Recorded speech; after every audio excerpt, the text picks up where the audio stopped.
Guildmaster Elunx informs that Act Age should no longer come to the guild as of today, as he is useless and of no use to the guild.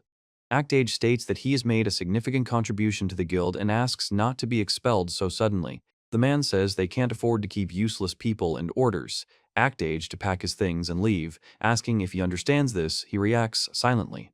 The man asks to wait and starts talking, while Act Age is held back by two men.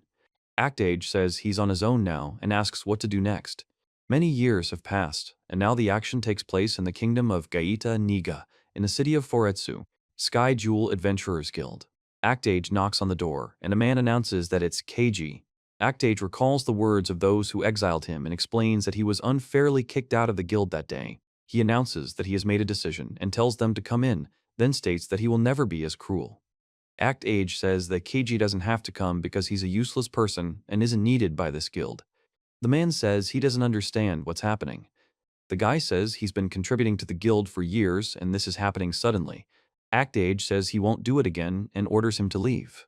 He says there is a limit to everything. Act Age says he doesn't know what to do anymore. He explains that money and talent are useless if you're constantly keeping someone around who's no longer needed.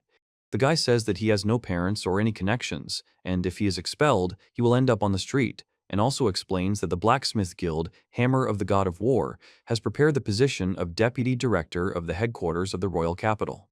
The guy is sad and deep in thought. The boy asks what the woman is talking about, and she tells him she wants him to hear the rest of what the master has to say.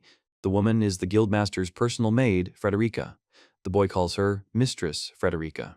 Frederica says she found a better job for Act Age, and Act Age asks her not to speak for him. The man says his friend was looking for someone who could help him. Act Age says the boy has improved his blacksmithing skills and reached certain heights, and asks him to demonstrate his talent in a new field. He tells Frederica to give the boy the documents. It would be more efficient and effective to earn a fixed income as a deputy than here, and she says she'll cover moving expenses and everything else. The girl hands the guy the documents. The man says that if he agrees, he must leave. The guy answers uncertainly. Act Age says that all this is not for the sake of the interlocutor and asks not to misunderstand him, and the interlocutor thanks and admits that he did not expect this. He says that the Adventurers Guild doesn't need a blacksmith and that letting his talent rot would be detrimental to society as a whole. The girl remains silent. The girl says he doesn't know how to be honest at all, and Act Age apologizes. He says that despite being useless, they accepted him and never humiliated him, and discovered and developed his talent for blacksmithing, which he didn't even know he had. The man reports that he still hasn't repaid them. Act Age tells him not to think about what he left behind, but instead to think about how to get used to his new surroundings as quickly as possible, and informs him that he is no longer a member of this guild. He says not to worry about it and just go away.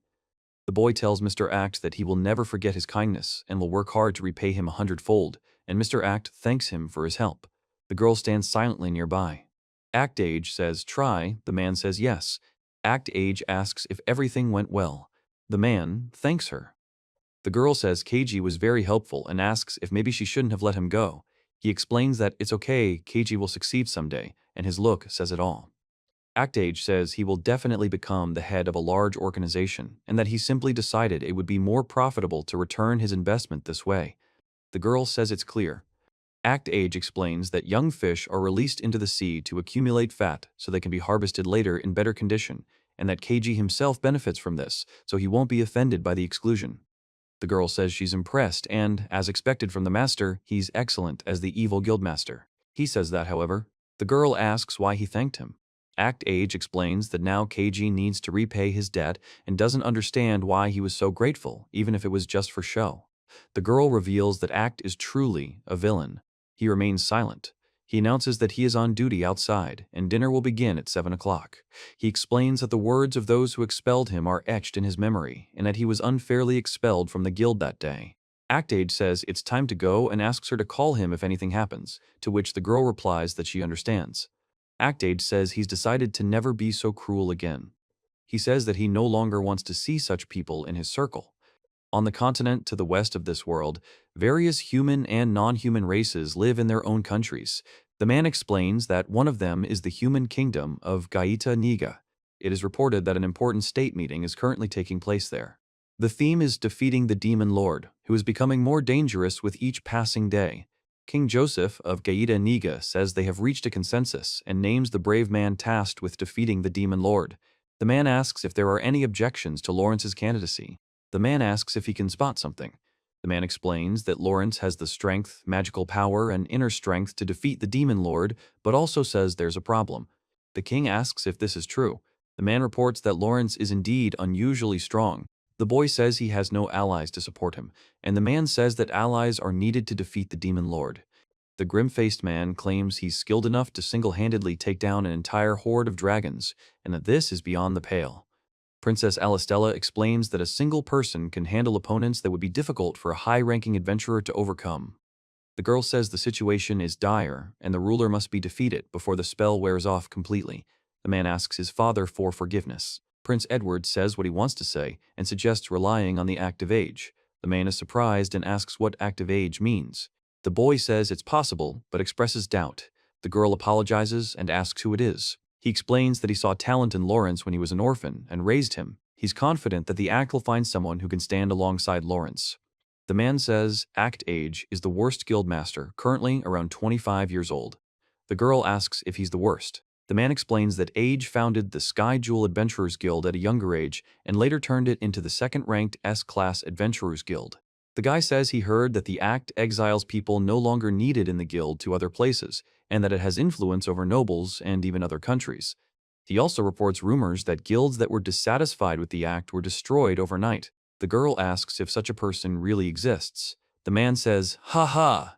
The guy explains that he assumes they simply don't want him to take on the role of the chosen one, which is intended for someone else. The man says, He leaves the matter to Edward, and the man asks him to wait, addressing him as, "Your Majesty," and expresses bewilderment. The man looks at her with bewilderment. The man says that he will contact him immediately, father. The woman tells her father that she can go with them, and the man responds by addressing her as his daughter. He asks her why. The girl says that as a princess, she is confident that she will be able to get to know him better. She says it is her responsibility to ensure that important decisions concerning the future of the people are made fairly and honestly. The man says, "Do whatever you want." The man says that Alice is, as always, serious. The guy asks her if they should go together. She replies that she trusts him, but there's a but. The girl says yes. The man announces that the meeting is over. They say they will try for the good of the country. Adventurers Guild, Sky Gem. The sound of a door opening. Act Age is in his room. Frederica says good morning and informs him that breakfast is ready. He thanks Frederica. The woman asks what kind of cake it is and explains that it looks like it was baked by the head chef's daughter who wanted to thank her. The girl replies that it's Lily. The girl says she asked him not to use too much sugar, but they didn't listen. Act Age says he'll definitely eat the cake.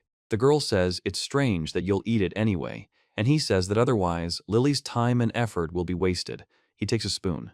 The woman says the master has a kind heart that doesn't reject other people's feelings. Act Age explains that kindness is that what she's referring to. The man says Act Age is very charming, and he responds that he could say the same about her. A girl asks Act Age what he's talking about. He says she's a beautiful and intelligent girl with a pleasant smile.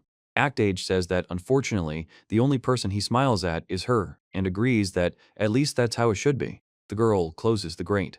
The girl asks what his plans are for today. Act Age tells him he has a document check in the morning, then a meeting with the mayor, and overall a busy schedule for the day. The girl suggests they take a little rest, but Act Age says he sees no point in putting off work when he can do it right away. He reports that it is useless. The woman is surprised by what she sees. The boy greets Master Act with the guildmaster's greetings and wishes him a good day, while the girl addresses Master Act. The girl says the act is working on a tight schedule and please schedule all appointments. She also says everyone is in a good mood today. The man asks to let him know if there are no urgent matters. The girl turns to Act Age. They turn to the guildmaster. The girl says she needs to meet Act Age and asks to be let in. She tries to make her way through the crowd, addressing those around her. Act Age says it's been a while, Yoko, and asks how she's doing. The man says that it seems that the court magician sent her and asks how a commoner close to the court ended up here, turning to Yoko. The girl says that they don't have much time to meet with the master and asks to cancel the meeting, promising to apologize in person later. He says that Yoko is his subordinate, even if that was in the past. He says he'll talk in his room. The man on the left asks why her, and the other man expresses bewilderment and asks them to wait, not understanding how this is possible. The woman says that working at court wasn't right for her, but she's quite happy with it, and that it was her calling. Act Age asks if she's calmed down, to which the woman replies, "Yes, sorry." Act Age explains that Yoko was expelled last month and joined the Court Mage Corps. She was originally a healer and had great magical aptitude. The woman reports that Yoko was assigned to the Court Magician Corps' Magical Research Department, but was sexually harassed by her superior, Hagen, who, using his position, threatened to fire Yoko if she resisted. The woman says he repeatedly touched her buttocks and breasts, and that she spoke to colleagues who advised her to stop. The girl says she tolerated it because this place was recommended to them and she didn't want to cause trouble, but she can't take it anymore and asks the guildmaster to let her return. Act Age reports that it's now clear. He says good morning and receives the materials he requested from the girl. She asks if the girl is feeling unwell and says she took her temperature and everything is fine. The girl, with a temperature of 39 degrees Celsius, insists that everything is fine and that she should go home, idiot. The girl says it's like a dream come true and promises to do everything in her power. Act Age tells Yoko to raise her head, and Yoko replies, okay. He apologizes and says he should have learned more about the internal structure, admitting it's his fault. The girl counters that the pervert is to blame. Act Age says he can't agree to Yoko's request.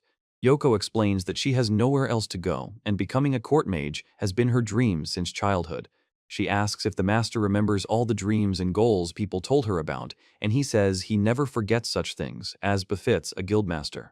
He says he'll take care of it and asks her not to give up on her dream job so easily. He then explains that he'll show them something, and Frederica should set up a meeting at the palace. The girl remains silent. Ark says what will happen if you touch her polished gemstone with your dirty hands. Act Age stands with his back turned and remains silent. He explains that he is putting on a glove. They show a simple, magical transmitter. Ark apologizes for disturbing them. They ask him what happened, sir. Rasset Castle, Court Magician's Department. He says it's nice to meet you. He's the guildmaster of the Celestial Gem and apologizes for taking up your time. Hagen says they are commoners and often take up his precious time. Act Age says it won't take long. Ark says he heard they were doing something shady with one of their former subordinates. Hagen says he doesn't recall anything like that. Hagen says the young guildmaster can make up any story, but without any physical evidence, it's nothing more than rumors. Yoko asks how he can lie so brazenly. The man tells her to leave the room now that everything is understood and tells Yoko that he needs to talk to her alone. He says, "Don't worry," the girl reacts with surprise. The woman says that the master will take care of everything. Act Age says, "How about it?" The girl reacts with surprise and asks, "Boss, what did you want to talk to her about?" The man reports that there will be a delay in providing the materials for the study in the coming days. The woman says she knows, but management suddenly changed the schedule. The man says there's such a thing as a semblance of work, and he needs to be given a stern reprimand, even if it's just a formality. Then he explains that since they're alone here, that's enough. The man asks if Act Age has a magical eye and if this is his power. He confirms and explains that his right eye sees the hidden past. The man asks if he understands what this means and says that if this is used as evidence, his position will be undermined. Then Ark tells Frederica to go, but from behind he is told to stand still. The man says nothing will be sent to anyone, and if you die, the problem will be solved, simultaneously casting a wind magic spell, Severance. Act Age watches the scene unfold. The man prepares a magical vortex in his hand. He suddenly strikes the chest. The man says it's absurd to cut off wind magic. Act Age calls Frederica and says it's a blow. The man exclaims, "Huh!" He delivers a powerful punch. The girl says he just tried to kill the master and warns her that she'll tear him to pieces, but he says it's not worth wasting time and energy on him. Act Age explains that it is impossible to catch a breath of wind with a glance without spells and the minimum of movements, and the man reports that his eyes see everything. He says that the right one sees the hidden past, and the left one sees the future and hidden potential. The man responds that it cannot be, asking past and future. Act Age says these are the eyes of the Time King, seeing the past and the future.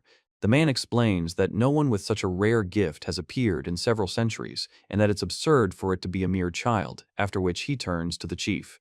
He says he's not a monster, and is ready to make a deal. Act Age says that if he apologizes to Yoko properly and promises never to do it again, he'll pretend there's no evidence. The man asks if this is true, and why not. The man agrees and asks to be allowed to apologize. He asks to forgive him. The man apologizes for his inappropriate behavior and expresses regret. The woman asks if he admits his guilt. The man admits that he did it, vows not to do it again, and gives his word of honor. Act Age asks if this is enough. The girl answers yes, and Act Age tells her not to worry. He says that's true. The man says the name Edward and turns the doorknob. The door creaks. We have to wait. The man panics and screams that he can't believe it and asks if it's really Prince Edward. The man asks what they're doing here. Act Age says it's been a while, Mr. Act. The man, amazed, says His Royal Highness bowed to a commoner. He asks Edward if he heard everything that happened. He replies, yes, of course. Act Age says it's a disgrace to them as a nobleman serving at court. The man explains that everything is wrong and says that they have evidence, and that the accused himself confessed to the crime and should be prepared for severe punishment. He asks not to say that and explains that he simply touched some commoner. Act Age says that commoners and nobles are equal. He says that they are all citizens of the same country and that they cannot be distinguished and separated. The man asks her to reconsider and pleads. The man says, Your Highness. A few days later, the woman apologizes for wasting her time and says she hasn't seen the guildmaster in a while, asking if everything went well. Act Age replies that it did. The boss was fired and stripped of his title due to multiple charges, including sexual harassment. The girl reports that the new boss is a very nice person. She now enjoys her job and is happy for him. She thanks the foreman for his help, says she knew him as a good leader, and notes that the girl says that now she is very curious. Act Age listens silently. The girl says she's heard about the eyes of the King of Time and, as a member of the court's Department of Magical Research, would be happy to study them, but the man warns her not to forget herself. The woman says she was joking and isn't smiling. Act Age says it's not all that useful. He explains that there are various limitations, and this skill consumes a lot of magical power, so it shouldn't be used carelessly or too often. The man explains that the future, as seen through the Time King's eye, becomes increasingly unclear the further away the event is, and the girl says that the master has eyes and intelligence that allows him to make predictions, but he is not an omnipotent god. He confirms this and says yes. The girl says that if they have any problems, she'll definitely help. The woman says she'll be happy to work with them, and the small image of the woman says she sounds just like a wife and asks what kind of formality this is. The woman thanks him for his help and says that she will now try to help. The girl reports that the master's work is excellent. Act Age remains silent. The girl says that he not only solved the problem, but also created a powerful channel of communication with the most promising candidate for the post of the next head of the court magicians. He remains silent. Act Age says it was an obvious move and asks if the girl is surprised. The girl asks why they are thanking Act Age, and he says that he is a really terrible guildmaster. Sometime after Yoko's problem was resolved, Prince Edward thanks Act Age for their concern, to which Act Age replies that it's not worth it, as they failed to prevent injustice. Prince Edward informs them that he has a request for Act Age to entrust the selection process. He says it's not about him and that the use of force is limited in everyday life. The man confirms this and says that hiding from his gaze is pointless. The man explains that fools often misuse their eye, thinking it's all-powerful, and therefore it should be used with caution. He explains that it must be difficult to find companions worthy of such a man. Act Age says that he therefore hoped to be able to rely on the man's connections and eye. A man says that the higher-ups won't remain silent, another man says that everything is so. Act Age explains that ministers actually have only a superficial understanding of the person they're talking to and don't want someone outside their control at the helm. The man says, He informs them that he is an independent man, not subject to any minister, and that their own pockets will not be enriched if Lawrence succeeds under his leadership. Act Age says this is complete nonsense and that he has ambitions he should pursue rather than waste time on the antics of old men in power. The man understands the discontent, but says that Act Age is the only one who can carry out such a task honestly without being a member of any faction. He asks for help for their country. The man remains silent. The man says he has to refuse. The man expresses surprise. Act Age says he doesn't care about the country's future, to which another character asks why. Princess Alistella says she doesn't understand how anyone can speak like that and why they refuse to carry out the king's orders. He's silent, and the man calls Alistella by name. The man explains that it's none of his business what happens to the kingdom, it's Lawrence's concern, and that the hero is no longer his. Act Age says that they are being helped by the royal house, or that they are so weak that they are forced to rely on commoners. The girl gets angry. The guy says it's time for them to leave. The girl asks him to wait for her and asks what else. He explains that it's late and they better leave tomorrow. The girl says she doesn't have to listen to their advice and didn't think they could show any concern. Actage says he does what he wants and says goodbye, wishing him farewell. The man apologizes to Actage and says they'll see each other again. He reports that he cannot afford to relax because he must continue to move forward despite the fatigue. Actage says she was quite rude. The woman says Frederica heard everything. Frederica says yes. Frederica reports that she barely restrained herself from beating the little brat. He says not to waste time on it, but he won't repeat it. Then he falls silent, and Frederica addresses him, calling him master. Actage tells the girl he has a job for her. The girl reacts with surprise. He says that it is clear and asks if this means that the interlocutor saw something. Actage explains that the eye sometimes sees the future on its own, that is, unintentionally. The girl says the problem is that he pays attention to critical situations. The woman says she will go out and do as she is told. Ben remains silent. The girl says that she has to help these people and asks not to misunderstand her. The woman says she didn't expect him to be such a terrible person. She asks him not to be angry and informs him that Mr. Act is right and defeating the demon lord is the royal family's duty. Actage explains that this is still just a step in realizing his plans. The girl says that he supports this rude guy, and the man responds with effort. The guy explains that Mr. Act isn't rude, but simply doesn't know how to express emotions, and calls him probably the kindest person he can remember, adding that apparently the girl hasn't seen enough good people. The guy explains that both Mr. Act and his sister are essential to the country's future, and that the man explains that the Act will be compensated for the inconveniences he will experience, and explains that the Act is the head of the organization, obligated to protect himself and his people, and now he faces the important task of selecting heroes for the group. He explains that if the Act fails, not only the kingdom will suffer, but also. The man says that the girl will see everything for herself very soon, and the girl says that Mr. Act is amazing. Actage says that, in fact, he says what's going on and starts asking what's going on with the knife. Then he makes a sound, putting his hand to his head. A grim-faced guy with a knife in his hand makes a sound of surprise. The girl asks her brother what's going on there. The girl says they're robbers and is surprised that he knows their identities, thinking it's clearly no coincidence. The man asks about the prince and princess. The boy yells at his brother to forget about him and orders Alistima to run. The man grabs his brother's hand. Actage reports that it's him now. The man screams in pain. Actage explains that he's defending himself from a blow from a hooded man. The man says, "Oops," he shouts, "cough." The dark guy tells the prince to stay put and explains that a certain bigwig is upset with him. Actage asks who sent the dark guy and says Alice has nothing to do with it, and also says he doesn't care, the main thing is to get the money. Actage is surprised and the man says, the girl says, and asks him to let her brother go, screaming about it. The man lets go of the girl's hand. The man says they have a fighting princess here, and the girl makes a sound of surprise. Actage says it would be a pleasure to kill her, then he yells at them not to touch her. He says that he needs to run faster.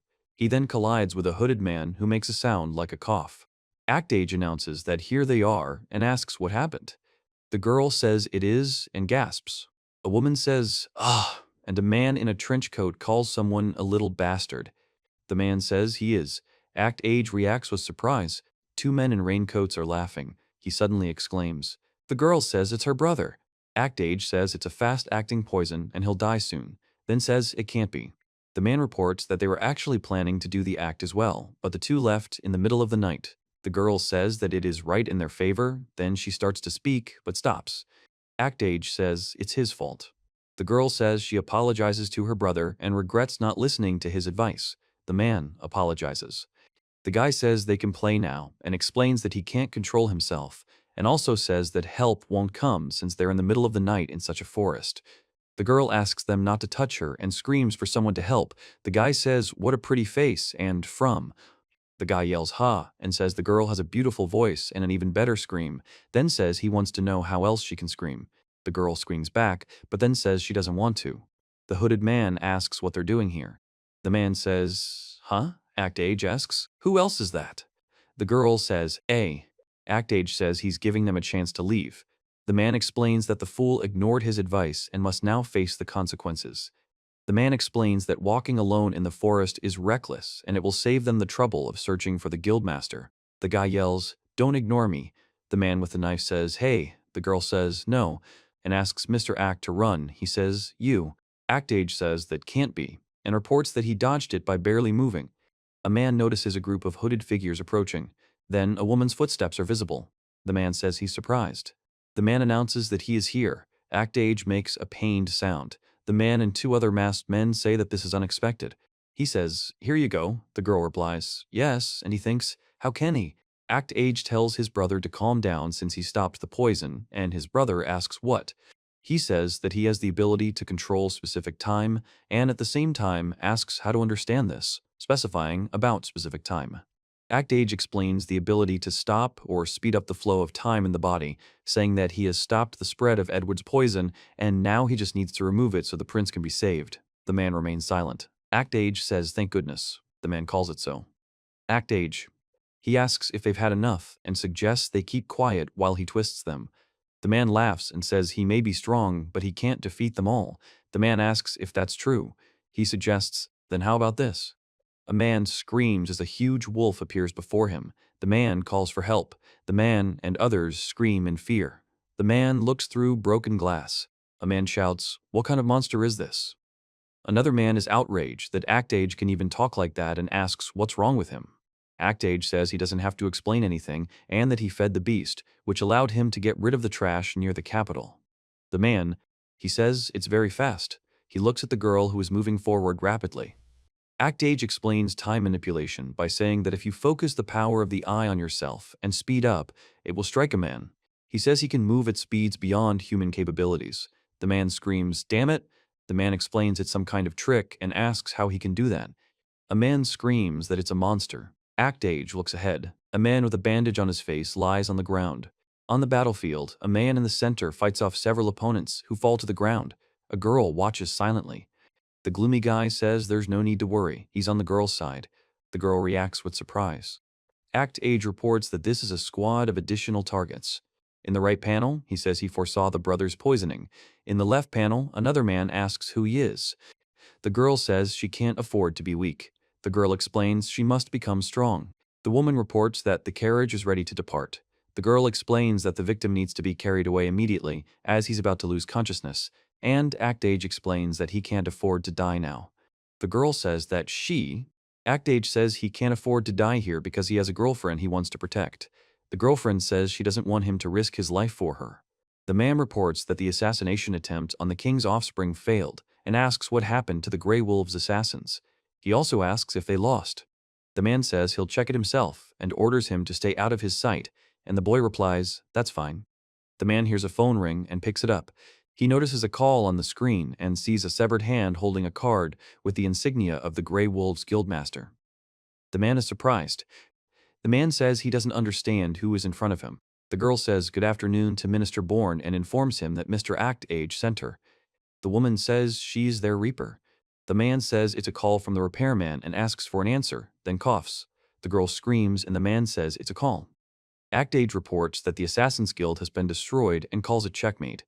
The man is surprised and says there was little evidence from that girl, and that the Grey Wolves couldn't have lost so easily. Act Age explains that this is exactly it. The man says he's a villain too. A gloomy guy with disheveled dark hair and a cold, wary look says, "Let's unite." The man replies, "Well." The man says it's snow. The girl explains that there's no point in comparing the master to a nobody like him. The man asks, "Is that really him?" Then the man picks up the envelope from the ground and lets it go, revealing a city view with a burning building. The man reports that he's finished and tells the master that he took advantage of the attack to eliminate the minor villains, calling it a magnificent move. The master says excellent and orders him to return immediately. Chimneys are visible on the roof of the house, with smoke rising from them. Act Age says you can call him whatever you want, young lady, and the girl thanks him for saving her. The girl says she's thought about it and decided she owes them an apology. She says that next time she'll just listen to other people's advice. He explains that it's not just uncertainty, right, and adds that it's just advice. That's probably the kind of person he is. The girl turns to Act E. The girl says that the Assassin Guild Grey Wolves that attacked them was destroyed. When the father received the news, he saw only the bound, bloodied murderers. They say the conspiratorial minister was among them. Act Age says he spilled the beans and is trembling as he speaks, never wanting to go outside again. The girl asks why Act Age does so much for them. Act Age explains it's personal. The girl repeats that it's personal. Act Age asks, he says he hasn't heard from Edward. The girl explains that if they are hunted, it will affect her too, as someone connected to them. She asks if he is connected. Act Age says that he was chosen to assemble the hero's squad and must help in this matter. The girl says it's now clear that in this case, the act won't be in the public eye and won't be criticized. The man points out that the girl has already refused the request and asks why. Act Age says he is forced to point out that the girl does not understand the master at all. The woman says that he intended to help Mr. Edward from the very beginning and asks how this. Act Age says this is proof. The girl explains that this isn't a list of candidates for the heroes group and that so many can't be recruited in just a couple of days. The woman says they were screening for suitable people long before the request, and he says they knew in advance that Lawrence would become a hero. Act Age says ha-eh and asks to find Lawrence's comrades. The girl reports that, by the way. The girl says that if that were the case, they could have just said so, and he says that it's amazing. The girl says that people like that are called tsunderes, so to speak. Act Age says that. The girl says she seems to be the only one who understands the master. He says that if that's all it takes, it's best to leave and not waste his time. The girl explains that's not entirely true. The girl asks to be allowed to stay with them for a while, and the man and woman react with surprise. The girl says that she still doesn't fully trust Mr. Act and wants to understand whether he is a good or evil person. The woman says she doesn't understand what selfishness is.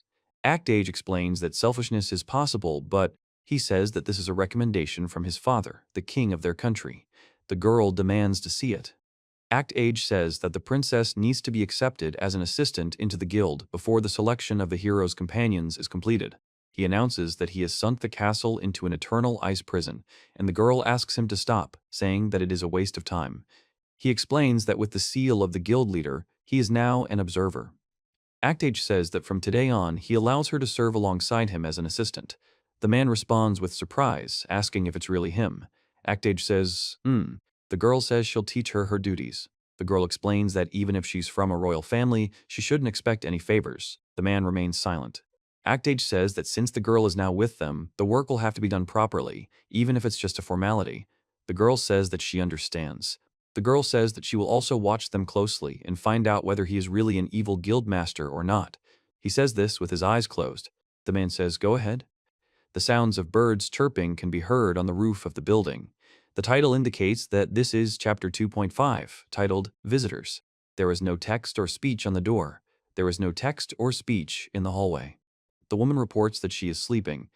The girl takes off her dress, first unbuttoning the buttons, then pulling it down further, revealing her underwear, and finally removing the dress completely from her head.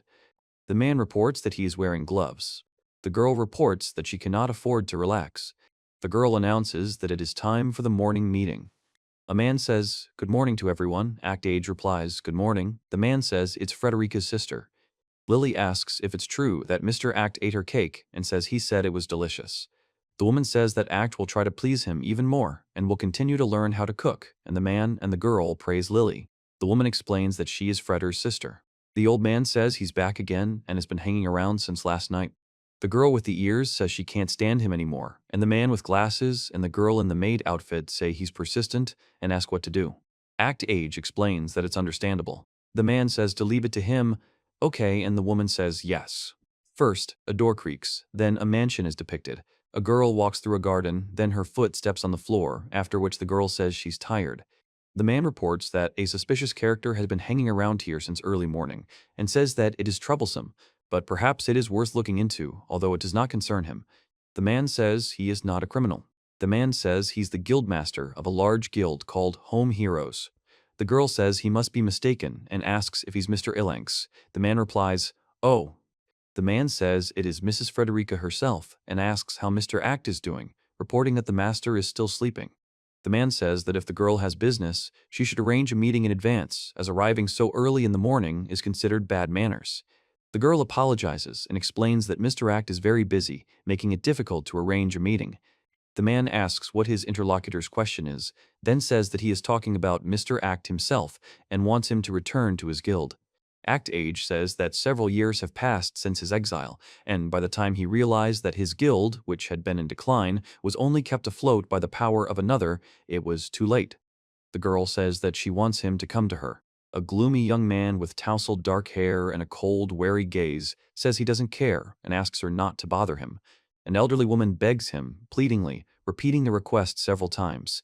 The man says that this won't happen and answers the girl's question by saying that kicking the master out without reason and then asking him to come back is too selfish. The girl says that it's. The man says then how about an alliance between their guilds, and then rules out such a possibility, explaining that there is no benefit for them in it. The old man tells them to leave, but then asks them to wait, and explains that Mr. Act is a merciful man who saves the weak, and asks them to please help them. The woman says stop, and the man shouts destruction. The man screams. The man says that the master truly does extend the helping hand to the weak and gives them hope. The girl says he does it for the good, but such worthless people don't deserve his virtue. The girl breathes heavily. The man remains silent. The woman apologizes for her outburst. The man says he understands her desire to connect with someone, but asks if she needs to do anything. The woman explains that rebuilding the guild requires effort, but the man says it's completely impossible. The man explains that since they cast out the master as useless, it means they themselves are very strong and skilled, and the master would say they can still get by on their own, but it's too early to rely on others. The man explains that if they try to approach the master through cunning, then the girl says she can't guarantee. The man says he can't believe it happened. The woman says he is. Act Age informs her that if she has nowhere else to go, she can join him, explaining that keeping such power underground is a waste, and it will be useful for the guild he is creating. The woman tells the master that she will protect the guild so that it can follow his ideals. The Heian Desert is reportedly located far east of the Sky Gem Guild. A man screams to run. Act Age tells the adventurers to form up and defend the caravan. A man asks if they're monsters, and another man says yes, and they're very strong. The girl says that only the army can help here. He says that things are pretty bad. Then a stone dragon appears. The girl says that's it and orders Brest to run. The man says it's no longer possible. Act Age reacts to what's happening. He says it's too early to give up, yet denies it at the same time. He strikes with his sword, creating a powerful wave of energy. Several people watch in surprise. One of them grips the hilt of the sword. Act Age exhales, and a loud thud is heard in the distance. In the background, a woman with a sword and two men watch the scene. He asks if all the goals have been achieved and thanks him, to which the hero of Dawn, Lawrence, replies that thanks are not needed. He only did what a hero should. He is surprised by the word hero. Lawrence explains that there is no need to be so surprised and explains that this power is golden. The man tells her not to lose heart, thanks her, and tells her there's nothing to worry about, adding that he'll soon find good guys. The man and woman comment on her confidence and react to it. Act Age says that the most trusted man in the kingdom chooses his comrades for the upcoming battle. He reports that there's a lot of noise in the dining room of the mansion early in the morning. The girl says the man has come up with a good excuse to stay, and the woman explains that she and the master are closely connected and that there's no place for the man here. The man asks what it's all about. The girl says what it means. The girl asks if they are both in love, to which the girl herself responds, first saying yeah and then no. The girl says she's the master's only fiancée and asks him to confirm it. Another girl calls it a lie. Act Age says good morning. The girl is surprised and asks when he managed to. The woman apologizes for completely forgetting about the master's awakening time. The man explains that she shouldn't pay attention and that after all she is his only servant. The woman is surprised that she is the only one. Act Age says they have a special relationship. The woman says that's true and, as expected from a master, he understands her. The girl explains that only one freeloader has joined, but how noisy it's become. The girl says, "Look, sir," he responds to the knock.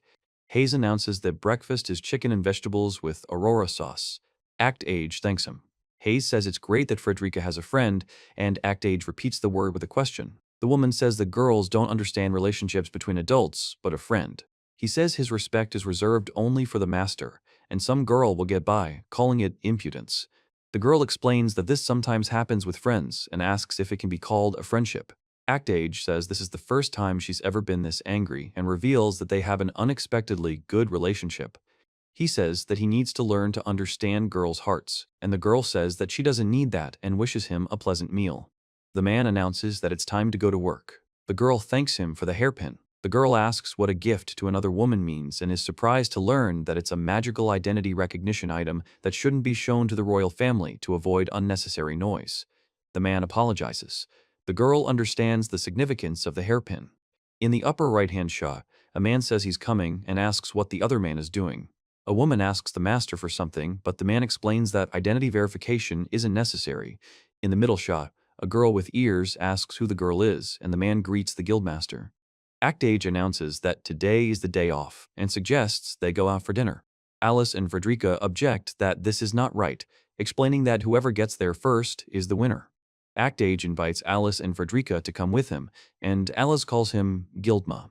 He asks if the guild has days off. The girl explains that they have 2 days off a week, and if they don't rest, productivity drops. The man explains that if the guild is closed, that's when they rest. Act Age says they don't have a full 5-day week with 2 days off. The girl says they have special support for newcomers, and even if there are spare rooms in the mansion, it's better to be prepared for emergencies. The man explains that nothing is said about overtime. It's also reported that the first half. The woman says it's a good opportunity, then explains that the master should soften when talking about his subordinates, and that he needs to take advantage of this girl and expand. The girl repeats the word, take advantage. The man says no guild has ever cared so much about its members, and asks why they do. Act Age reports that this is true. The girl says that camouflage for the role of observer, if you think about it, is a waste of time, and asks what this camouflage means, and also why it is necessary to do such a pointless thing. Act Age announces that the conversation is over and everyone should get to work. The man remains silent. Act Age heads for the door. The woman says he's at it again and explains that with this attitude, people will avoid her. The girl says that, after all, he really is kind and remains silent. Act Age says the girl needs to get a job ASAP and asks what's wrong with Nanny. The girl says she has to go too and denies anything is wrong. There's a knock on the door. He says good morning to the guildmaster.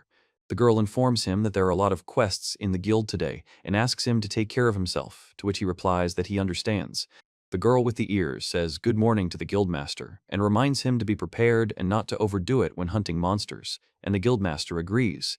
Act Age announces that today is a day off and says good morning to the man with the cigarette, who replies, "What's wrong?" The girl asks if the morning greeting is the guildmaster's responsibility. He explains that of course not, and everyone does it voluntarily.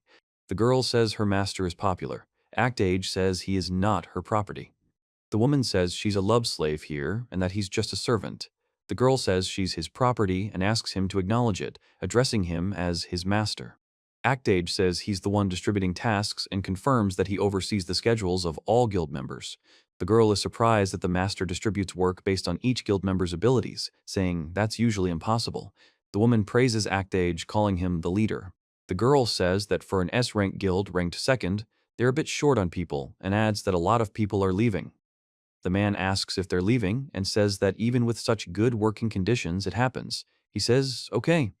The girl says it's time to tell who she is. The man expresses bewilderment. Chemist knocks and says it's him. Act Age invites you in. The girl says that working at that age must be difficult. He says he's just a baby. The guy asks the foreman if they can talk. Act Age announces that Chemist has been fired and must leave the guild. The girl explains that it is sudden. The girl says the Master Act shouldn't banish the child so suddenly, and hugs the boy, who makes a sound of surprise. The boy expresses confusion. Act Age explains that Chemist is weak, and that the job of an adventurer, which requires physical strength, is unsuitable for her because she's a child. The girl says she realized she was useless and is grateful for his care to this day. The man informs her that she's now a valuable asset. The girl is worried. He tells her that there is nothing for her to do here, even though there is work for her. He explains to Frederica in what sense it is here. The woman says it's information about the guy's next job. The guy says yes, and the woman hands him the document. Act Age says the alchemist's guildmaster was looking for a capable assistant and that the alchemist's talent is excellent, though the girl is weak. The girl says it's the same alchemist's guild in the capital, and the other guy says it's incredible and that they are the elite. The gloomy guy says that this is a good place for him and asks to get ready quickly. The woman says that she will try. The woman says that before leaving, don't forget to ask for moving expenses, and the girl says that she thanks for everything. The girl apologizes and says that she just did. Act Age asks what's wrong. He says that you'll see this in any guild. True, and sooner or later expulsions happen, but preparing a good place and even taking care of the moving expenses is another matter. The girl talks about ambition, and Act Age explains that she is simply doing what is necessary for her ambitions. He says that finding a hero squad is indeed the goal. The girl explains that the ambitions are connected with creating a guild and expelling people with such trouble, and asks what that is. The guildmaster says that time is up and asks to call the next one. The guy says hey, and the guildmaster asks to come in and apologizes. Act Age says the workday is over and it's time to go home, confirming this with the word yes. He then reports that 5 people were expelled today, and the girl adds that many came out today. He says that if he banishes people so often, bad rumors will spread, and now the girl understands what kind of person he is. The girl explains that he is kind and caring and asks what he's talking about. Actage says yes, then explains that it is Lady Alistair. Lady Alistair asks if he understands her now, to which Actage replies, well, the girl reports that the master never expels guild members for trivial reasons, and that he is head and shoulders above all mediocre guildmasters. Actage says, sure, let's go home. The girl addresses Actage, calling him master. The man asks if they're done and if they'd like a drink, and another man asks if they've had dinner yet. The girl asks if it's always like this, to which the other girl responds. The girl says that Act is really popular. The man says that he is the best master in the guild. First, the sound of an owl is heard outside the window. Actage knocks on the door and announces that he didn't ask for anything. The girl comes in and says she brought hot tea. Actage explains that a first-class maid brings what the master wants at the right moment, even without asking. The man says they need to find comrades worthy of Mr. Lawrence, the hero of the dawn, who this time slew the ancient earth dragon with a single blow. He asks if there are any candidates now. Actage says that if it's her, then everything will definitely work out, although it's a stupid question. She says that she won't quit the job she's taken on. Actage says she knows it. He says there are those who can compare to this outstanding hero. The woman says they are a couple, but one of them has character issues. The woman calls one of them a horse-bearer. The girl says that everything will be fine. Actage asks the girl why she thinks so, and she explains that the master sees much more than mere humans. Actage then says that when those eyes glow golden, victory is surely within their grasp. The man says not to talk as if you know everything, and the girl replies, okay. The woman says she's been watching Actage's progress all along. Actage silently places her hand on another person's shoulder. The girl says that it's not good to be too zealous and asks him to take care of himself, but he remains silent. Actage says that without the girl's words, he was just about to go to bed. The girl says, ah. He is silent. The girl with cat ears thoughtfully says that she doesn't know. A girl asks Actage to massage her shoulders, and he agrees. The girl offers to lie down on the bed for a lower back massage, but Actage refuses. The man reports finding a pack of orcs on the Tamaz Plains, far from the guild. The man in the tree asks how many there are. He says there are 10 or 20. The man looks disbelieving and says that can't be. The man explains that it's a pack of 100 orcs. He says there are 100 of them. Actage says it's a shame the boys look like this. He also says something's wrong and they need to run. The man explains there were 50 orcs on the mission, and the other man is surprised there are 100. He says he easily slew an entire horde of orcs and asks who it is. The man tells them to be grateful for being here and asks them to watch his victories. The woman reports that in front of them is Mr. Ulgar, a most skilled spearman. The man says he hasn't seen Mr. Act in a while and greets him. The man says Lawrence has arrived and says he has arrived. The woman asks if the guy is okay. Actage says he is, and the woman raises her hand. Actage expresses surprise and greets him, introducing himself as Lawrence. The woman, amazed, calls him a true hero of the dawn. The girl says that she is Mr. Act's assistant, Alice, and knows that he fights giants and the strongest heroes. He says that he still has a lot to learn, and compared to him, he is just a newbie. The guy says that Frederica is not here today, and Alice will be taking over her duties. Actage tells Sais to start. The man informs her that another person understands Mr. Act and says that he understands. The man wishes the young lady luck and asks her to take care of him, to which she agrees. He and the girl sit next to each other on the couch. Actage says it was unexpected and apologizes, and the man asks why he was called. He says he's looking for comrades. He says that since they're already doing this, he's calm and asks if they're expecting one of them. The woman replies yes, asking them to wait a bit, he'll be back soon. Ulgar asks if he was summoned and greets the master, apologizing for the sudden summons. Lawrence reports that he managed to squeeze time out of his busy schedule and clarifies that they have the hero of the dawn there. Ulgar introduces himself and declares that if he takes up the spear, he will. Actage says his attitude is so arrogant. The girl asks what the meeting is about. The woman says that means he. He says that this guy needs strong partners, and they decided to consider him. The girl responds with a question. The woman says that if that's the case, then she's a piece, because she's worthy of it, and only she can be a worthy match for him. The man thanks her. Actage says he was waiting for a person like her, and the girl laughs and confirms that everything is so. The woman says stop, then she expresses bewilderment. Actage says that someone like the girl is unfit to be Lawrence's comrade, and if she keeps clowning around, he'll give up on the idea. The girl asks why. Act Age explains that he has a basis for such statements and says that he knows her better than anyone. He says he's absolutely certain of this, and if the others would stop interfering, he could fulfill his potential. He then announces that he'll become Lawrence's comrade, pave the way for glory, and silence the interfering guild. Afterward, he apologizes and says, Act Age tells them to do whatever they want and asks if they're sure. The girl laughs and says that this will only increase her fame even more. The girl says that in that case the master should watch, and that he will be proud that she is a member of his guild. The master replies that he will definitely. The guy says to go, turning to Lawrence. Lawrence says, hey. The girl asks if she needs anything else. Act Age says that he is leaving the guild himself, and if things get tough later and he says he wants to come back, it will be too late. The girl says she'll come back and become the hero's comrade, defeat the Demon King, and be proud of it, and until then, not to wait for her, because she'll be fine. The man says okay and says it like this. The girl urges him to follow her, and the man says go ahead. The man looks into. Act Age nods. The man nods and says he's ready. The sound of a door closing.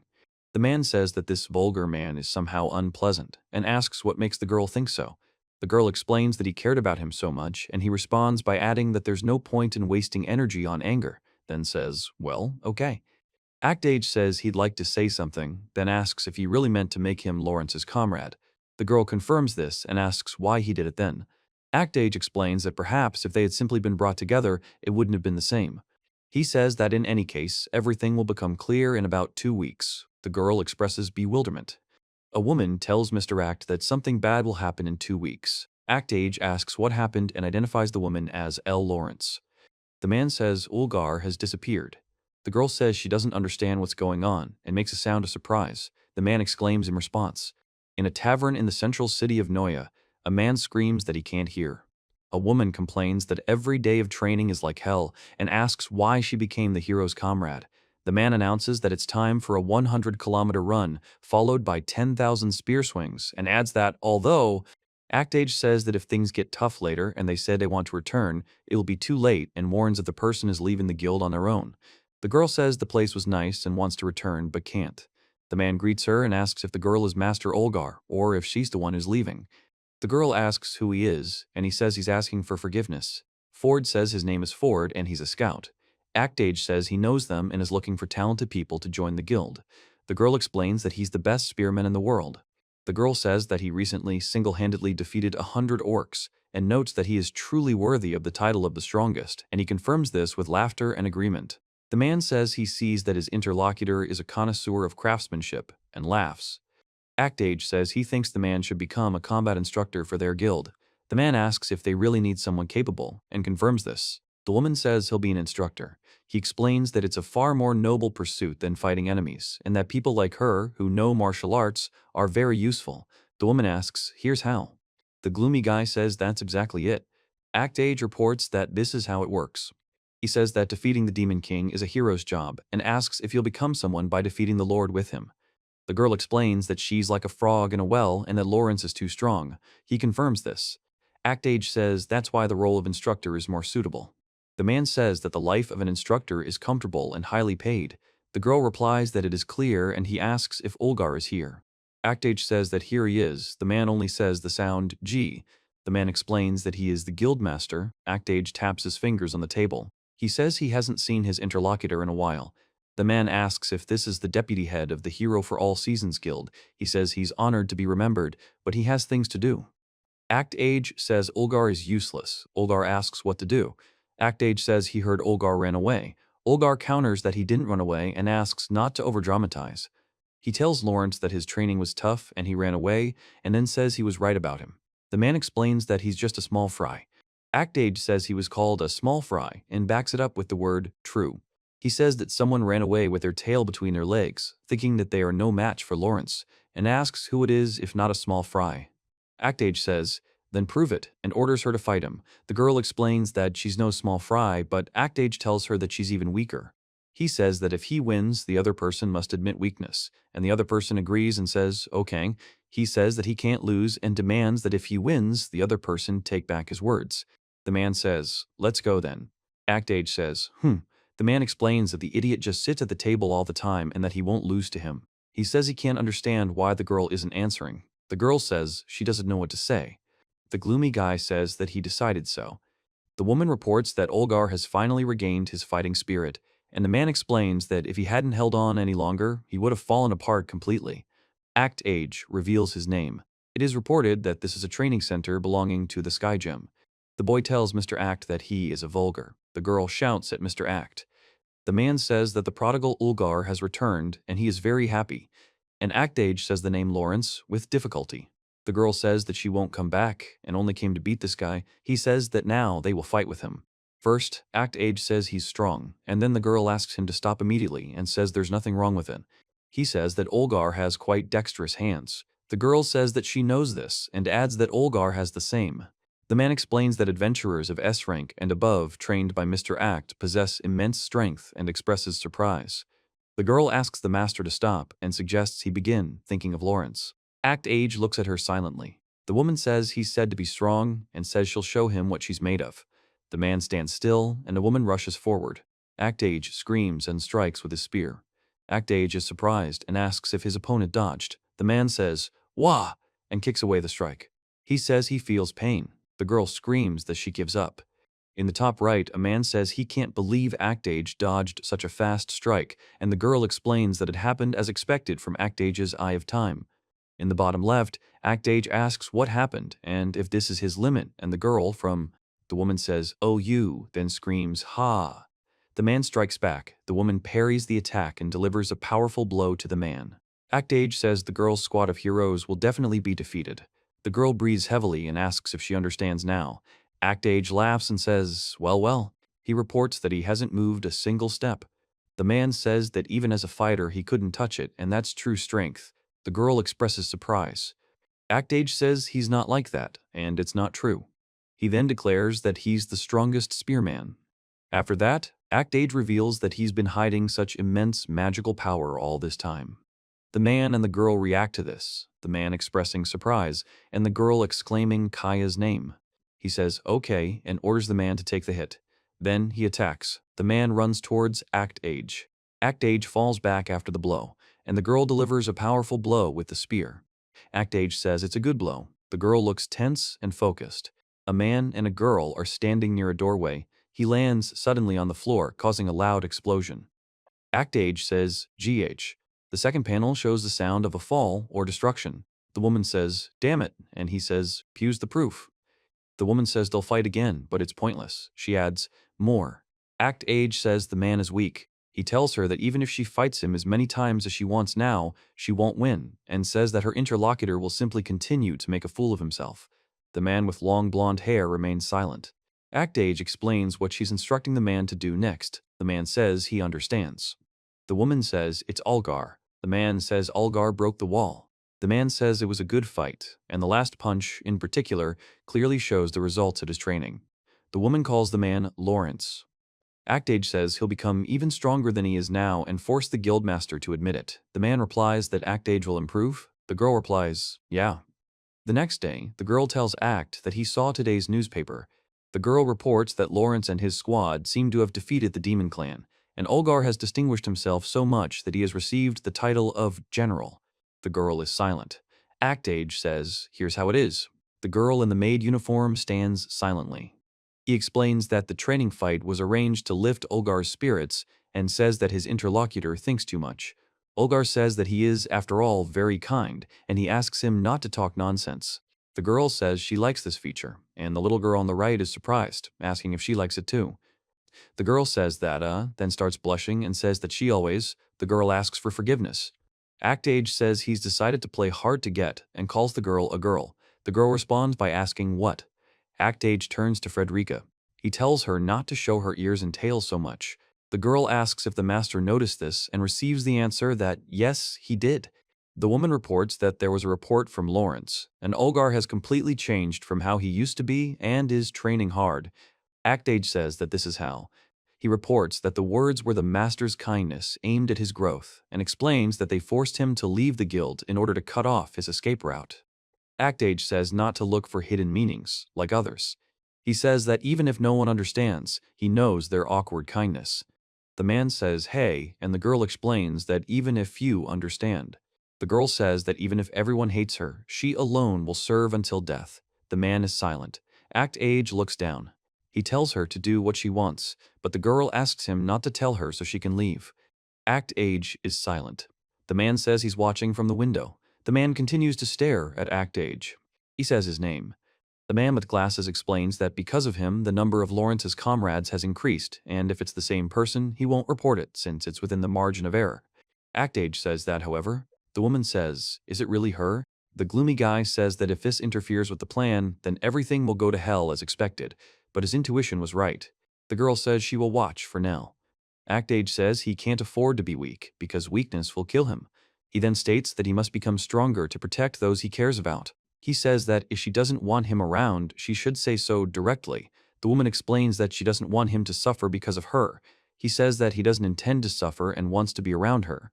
Act Age says that's all for today, and the girl confirms it. The text states that the action takes place in front of the guild building early in the morning.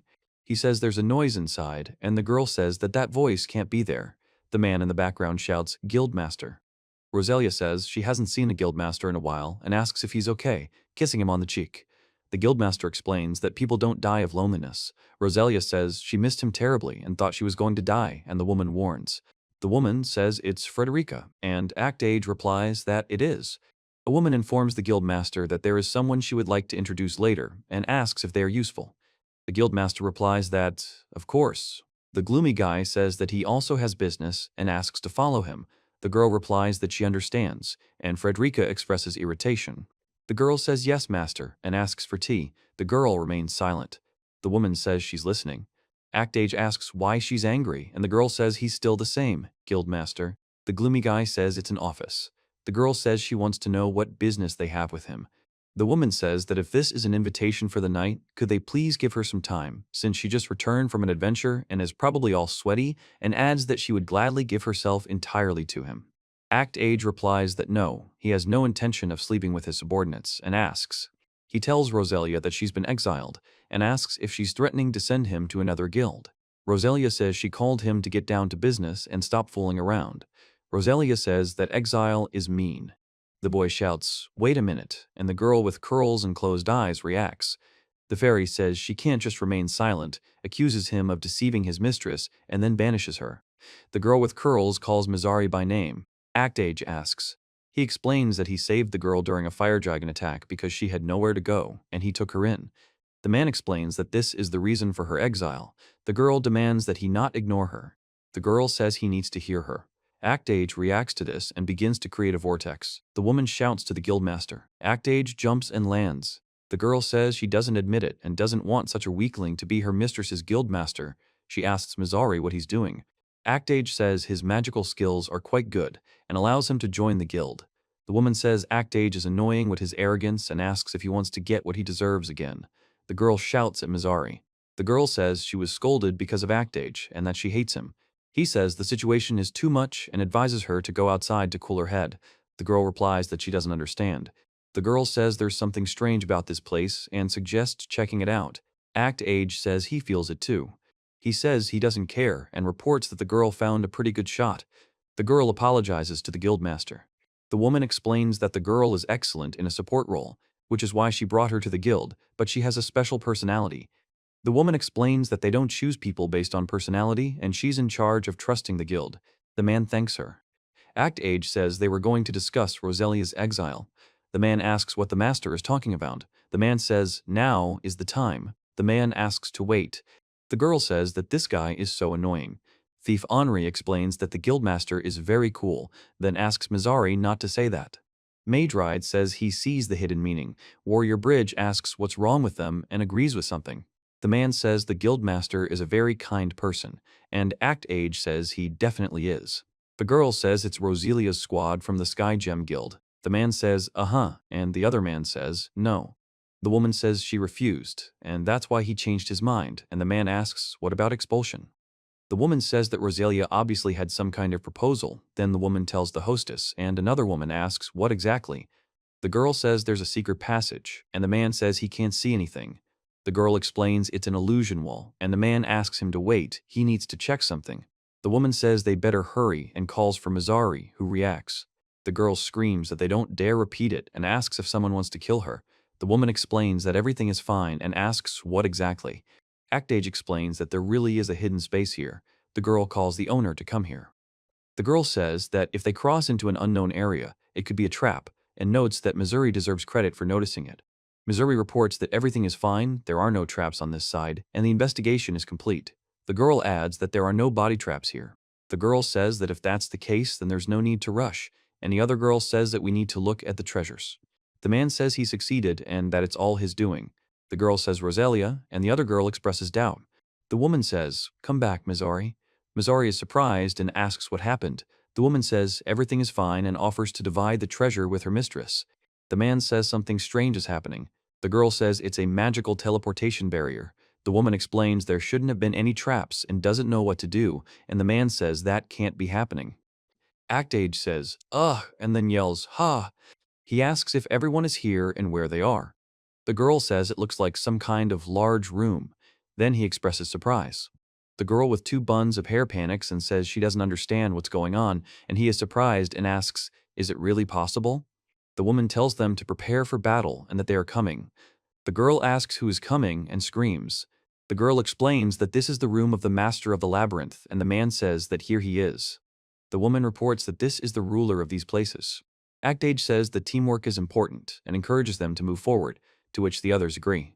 The man reassures Mizari, who is surprised by the appearance of the labyrinth lord, and then someone laughs. He says that thanks to this stupid fairy the plan is going smoothly. The girl says she's also a kind of hero. Actage says this is another obstacle. He says it's time for her to disappear. The name of the Precious Talents Guild is announced against the backdrop of the building. Actage suddenly knocks over a mug of drink, causing food and liquid to scatter across the table, and the girl screams in shock. The girl asks to save the lady and says that if this continues, she will die. Actage reports what happened, Mizari. The girl reports that they teleported into the dungeon, fell into a trap, and ended up in the Master of the Labyrinth's room. The man expresses surprise. Actage explains that the Master of the Labyrinth's room cannot be exited until he is defeated and asks why Mizari is here. Mizari informs him that the real body is still in the dungeon. The girl replies that as expected of the guildmaster, he knows everything. Actage. The girl says that it is impossible to get out then. The girl explains that because of her, the mistress is in danger and understands that her request is selfish, but she asks to save the mistress. She asks for help. The guy says, The guy says it's good that when someone from the guild is in trouble, everyone should help, and the girl explains that this is what it means to be precious talents. Actage says no. He says that even the strongest of the guild, Roselia, couldn't handle this opponent and asks if they really think they can win. The girl responds hesitantly.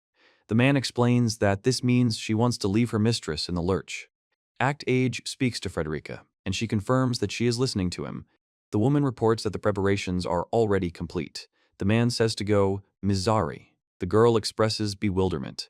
The woman says that the guildmaster has a plan and that Frederica is also incredibly strong. The girl reacts with surprise, and Actage says that now Mizari has nothing to worry about.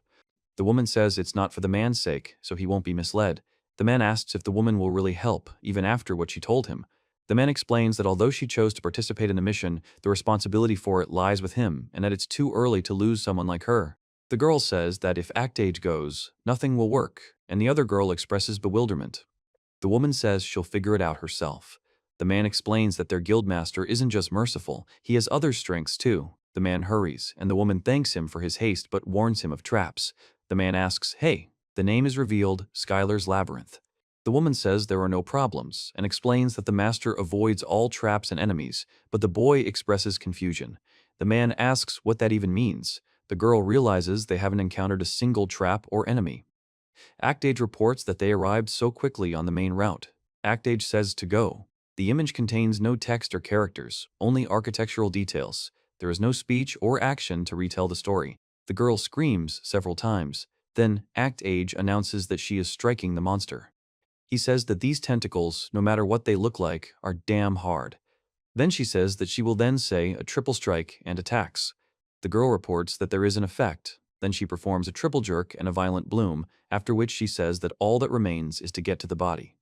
The monster is regenerating too quickly.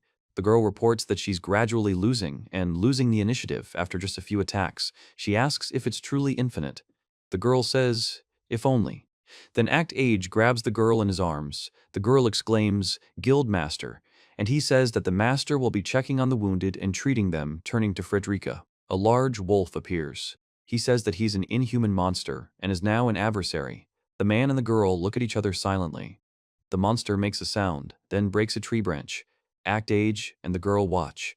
The woman tells the guildmaster that he came to help for her sake, and he warns her not to be mistaken and explains that he only came because he was called. The girl shouts, Mizari, and Mizari says, mistress. The girl asks what about the other members. The girl says her real body is holding the barrier and orders them to follow her. Act Age looks at the wound on his leg. The man reports that the pain has disappeared. The kneeling girl says it's incredible and turns to the guildmaster. He explains that by using time manipulation, slowing down the body's internal time, he stops the progression of injuries. The girls ask what he did and are surprised that it stopped. Act Age explains that the wind creates a protective barrier and tells Mizari that she did a great job of helping and protecting him and to leave the rest to him. The woman says that they want to fight too, but the man says no. He speaks in a tired voice. The man says that if they risk dying, it will create problems and that they are only postponing death. The girl says that he, Roselia, and Frederica will defeat the enemy. The man orders Mizari to protect them. Act Age explains that the biggest problem is the tentacles. He explains that it takes a lot of people to shut down the regeneration. The girl confirms this. He says they only have 3, and that's enough. Act Age says that 3 is enough, and calls on Frederica and Roselia to finish this, to which Frederica agrees. In the right panel, a dog howls. In the left panel, a dog with a fiery tail destroys the earth, making a loud sound. The monster is frozen in ice. Act Age reports that all tentacles are frozen. The monster tries to free itself, but the ice continues to bind it. The girl strikes. He reports that new tentacles have appeared. The girl says she wants to know what Act Age is doing. The girl says no, and he quickly steps on the ground. The girl announces that they have now won. The creature says they have taken too many liberties. Act Age silently holds on to the rope. He says that his subordinates were wounded, and this is a grave crime for which they will pay with death. The text reports a complete stop in time. Act Age fires a powerful energy beam at the enemy. The enemy's eyes widen in surprise and fear. A gloomy man looks at the light and says, it's incredible. They've defeated the master of the labyrinth. The woman asks what that light is. The girl says that, madam, and utters the interjection, E. Act Age tells the guildmaster of the guild, precious talents. He then falls down, his eye appearing close up. He says the work was excellent, and the wolf reports that, as expected of a master, he did an excellent job. A man reports that the fire is spreading. A man explains that the fire is moving quickly. A man describes running through the forest on the back of a large white wolf. Act Age turns back. The girl in uniform informs the guildmaster. The woman asks what they did and explains that it is a technique that completely stops the internal time of anyone who meets her gaze, meaning that simply by looking at the enemy, one can kill instantly. The woman asks if it's safe to use such force. Act Age says there's no problem and it's time to go back. The man apologizes. The girl informs the master and guildmaster that he only staggered slightly. The guildmaster and the girl turn to the master. The girl laughs. The girl says he's their best guildmaster. She says that, as expected, he's their best guildmaster. Later, the man says he is very sorry. Act Age says he's considering leaving his mistress, as he's caused everyone trouble. The girl sincerely regrets that her careless actions put her mistress and the others in danger, and says she truly regrets it. The girl says the guildmaster does too. He reports that the last attack had a serious cost. Act Age says that she injured the head of the organization and has no right to stay here anymore, and the girl says that it is too early to leave. He explains that he's new to the guild, and newcomers often cause problems. It's common, and the girl says that this is on such a scale. The girl expresses bewilderment. Act Age says the support in the dungeon was great. The girl says, ouch, and wow. The girl reveals that this is the guild's mark and officially recognizes Mizari as a member of the Precious Talents Guild. The woman admits her guilt and asked for help, trying her best. Act Age explains that she did everything she could, even in the dungeon, and says she has no intention of letting go of someone who can act with precision and efficiency, leaving behind pride. The girl thanks the guildmaster, and the guildmaster tells her to continue supporting Roselia and the others. The girl says thank you and promises to try. She says that she will work as hard as she can for the guildmaster. The woman informs that Roselia will be suspended for a period of time as punishment for endangering the party. Roselia says she is suspended. The woman says it's her fault the party is in danger. Act Age explains that the leader is responsible for the group's actions. The girl replies that. He explains that the guild has a shelter on the coast in the villa complex and offers to take the party members there for 2 weeks to rest and experience seclusion. The girl asks about the villa and shelter, and he explains that they can do something during that time. The girl says that they will have a good rest. The woman says it looks like a recruiting trip combined with a vacation, and that sending subordinates on vacation at the treasury's expense is a vicious guildmaster. Act Age says, yeah. Later, on the coast, in a villa complex, he, the girl with the ears, and the woman raise their hands and rejoice. The girl asks if she can ask, and then she asks what Mizari is. The woman asks why they wanted to expel Lady Roselia from the guild that time. The woman explains that it was. The woman says she was told they wanted to exile her and send her to the hero Lawrence himself. The girl is surprised and asks why she refused to go to the greatest hero Lawrence himself, to which she explains that she didn't want to leave her master. The woman, with a drink in her hand, says, "Isn't that so?" The girl says that he always thinks about the future of his subordinates and confirms this with the word truth. The girl explains that when it comes to exiling someone, the master does it harshly, so there's no doubt.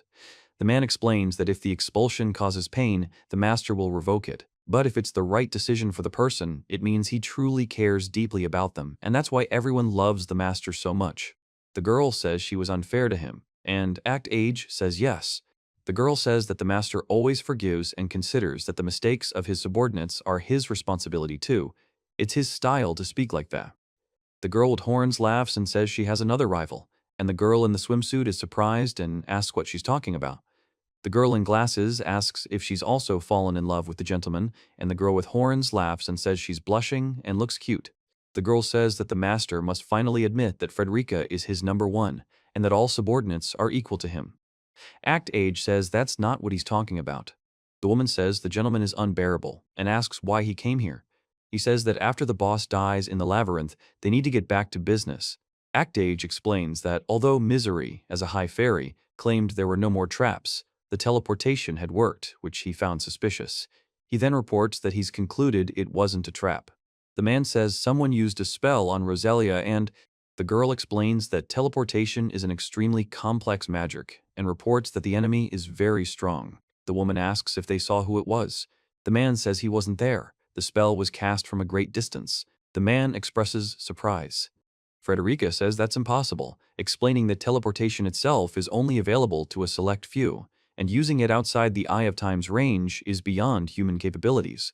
The man tells Frederica to calm down. A man addresses Act Age as Sir. Act Age says there is only one thing for sure. A woman says someone tried to kill her people, then she looks down and clenches her fist. The girl asks the gentleman to calm down because he injured his hand and asks him not to get so angry. Act Age says he's tired. The girl looks at him silently. He says that some impudent person dared to encroach on his subordinates. Act Age says that he will repay this debt, and sooner or later he will definitely. Registrar Camilla apologizes to the guildmaster, saying she thought she was causing an inconvenience. The guildmaster says he doesn't want to hear any excuses, orders Camilla not to come again, pack her things, and leave quickly. The guy asks what she's doing. The girl says hello. The girl is silent, the man is silent, Act Age is silent. He asks what happened to that woman and if she did anything, and the girl says that her son has a high temperature and asks if it is a fever. Act Age reports that she received word this morning from the grandmother with whom she left her child. The girl says it's understandable. The girl thanks Act Age for his help and asks him to go home, saying that he may not come for a few days. He looks at her. The girl says she'll only return when the child is fully recovered. She thanks the guildmaster. The girl says he's being very kind for his son's sake and says he'll let her go. Then the girl leaves through the door. Act Age looks at her. He says he just doesn't want her to bring the disease to work and warns her not to make mistakes. The girl laughs. Act Age says he understands. It is reported that there will be an office after lunch, and he says that from today onwards there is no need to come anymore, to which an indignant voice sounds.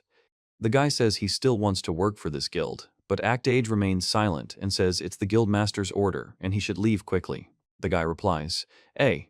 Act Age says he understands, thanks everyone for everything they've done for him, and apologizes. The guy agrees. He reports that the door opened. Then he explains that the door slammed. The girl asks Act Age who this man is, and he explains that he asked for a few days off.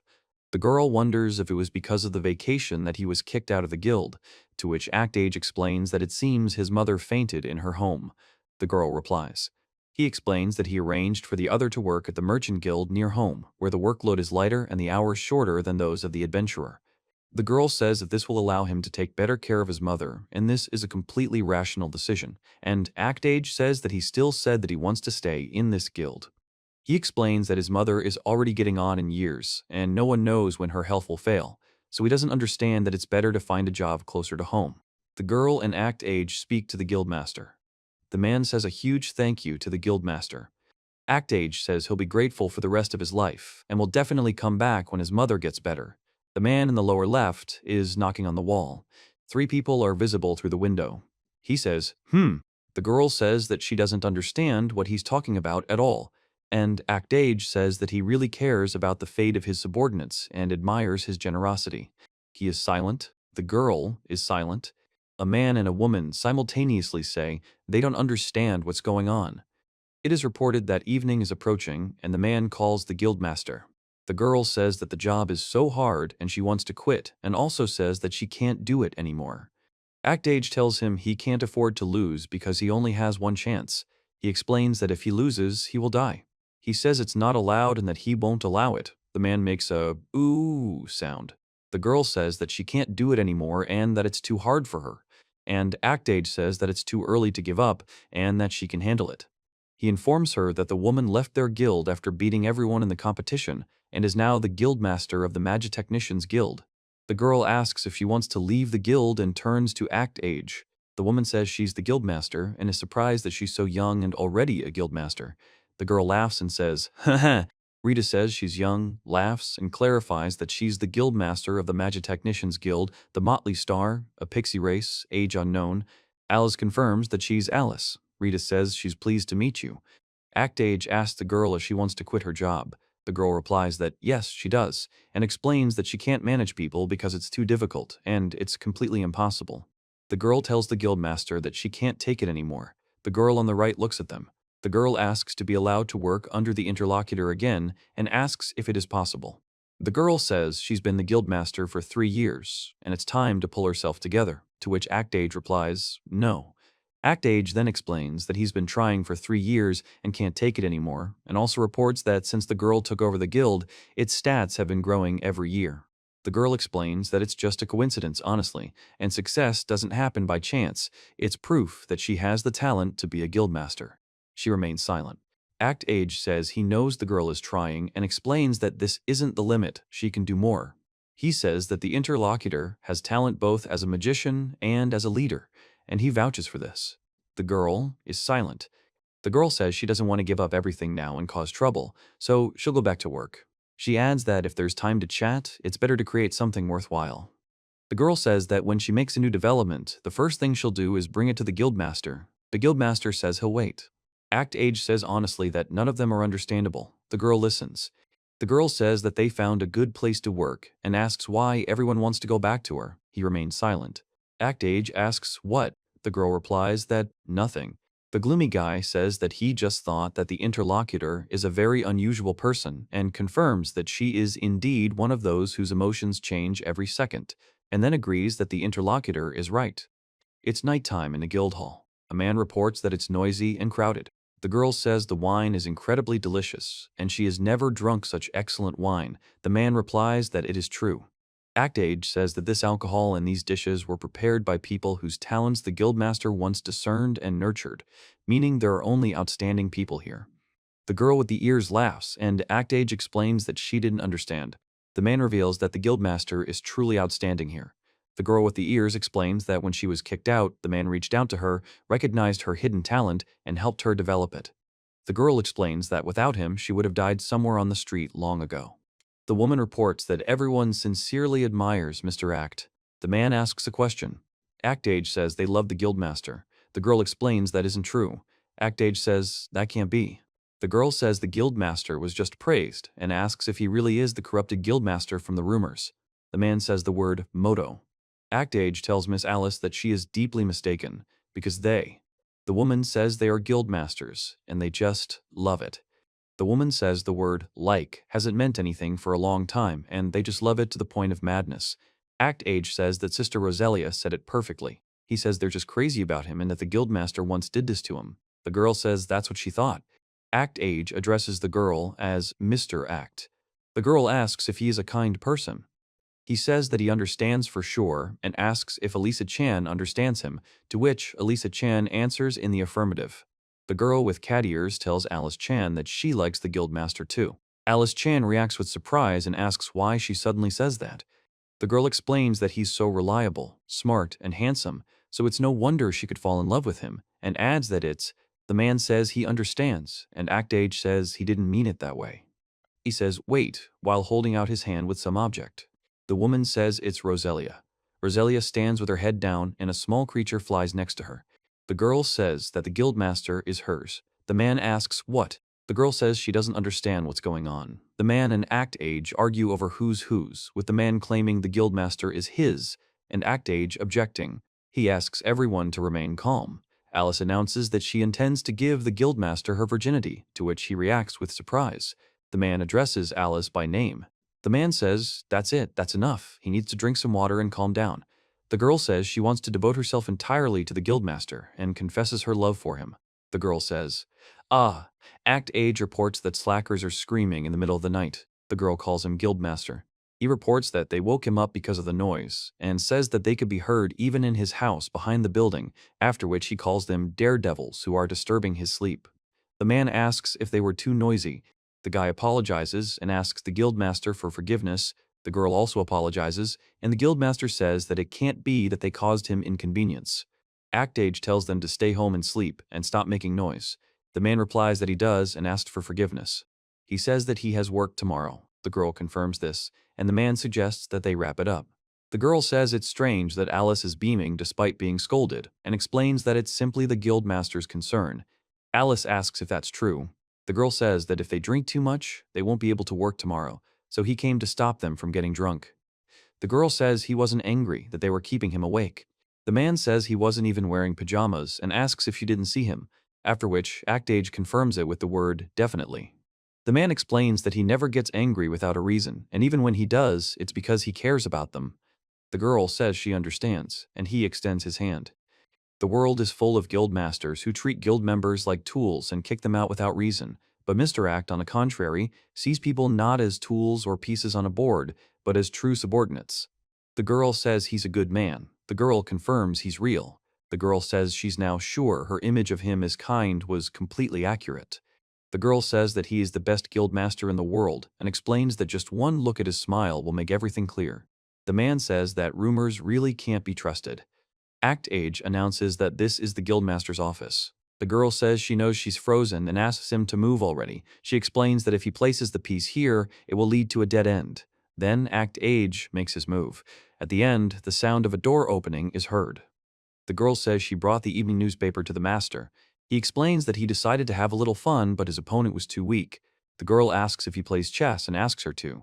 The girl explains that she was once the best player at the royal court and then asks him to do something. Act Age tells the master that he's already decided on a melee fighter he can trust to watch his back, and now he needs a mage. The master asks about a new member for the hero's party. He says that finding a mage of Lawrence's caliber will be extremely difficult.